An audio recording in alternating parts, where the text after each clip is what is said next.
O'g'il bo'lib hech otangni xursand qilmaysanlar ekanda sen bolalar. Dada assalomu alaykum, keling. Amakingdan xabar oldingmi? O'tgan kuni aytdim, pulga muhtoj bo'lib qopti. Dada, uzr, ishlar ko'payib ketganiga ozgina esimdan chiqib qolibdi. Bor pulingni ber. Ukam qiynalib qolibdi, men xabar olib kelaman. Bo'ldi mana pul dada. Otani hech quvontirmaysanlar ekanda sen bolalar. Ismoil mana bularni yaxshilab taklab boshqa yerga olib qo'yishga. Senlar hech odam bo'lmaysanlar ekan. Mendan xabar ol deganingga necha kun bo'ldi? Assalomu alaykum dada. Dada, ozgina ehtiyotsizlik qilibman dada. Bugunoq o'tib, nima kamlari bo'lsa qilib beraman men. Senlar xabar olishmasang o'zim xabar olaman. Pulni ber menga. Bizdan xafa bo'lmang, mana pul.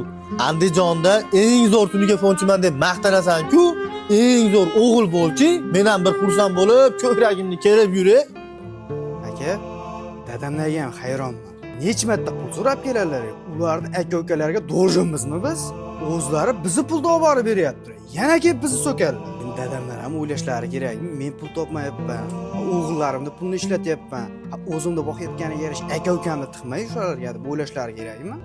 Ey, bu gapni bir gapirding, ikkinchi marta gapirmang. Tushundingmi? Bilmasang bilib qo'y. Otani farzanddagi haqqini farzand o'lguncha o'za olmaydi. Sen nima? 3-4 so'm pul topib, otadan ustun ko'radigan qoldingmi? Bilmasang bilib qo'y.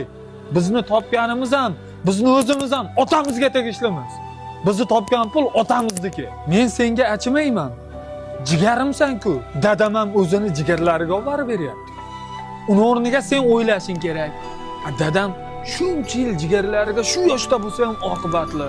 Dadamda ha deb yomon tarafini ko'ravermasdan, dadamda shu xislatlardan o'rnak olishing kerak.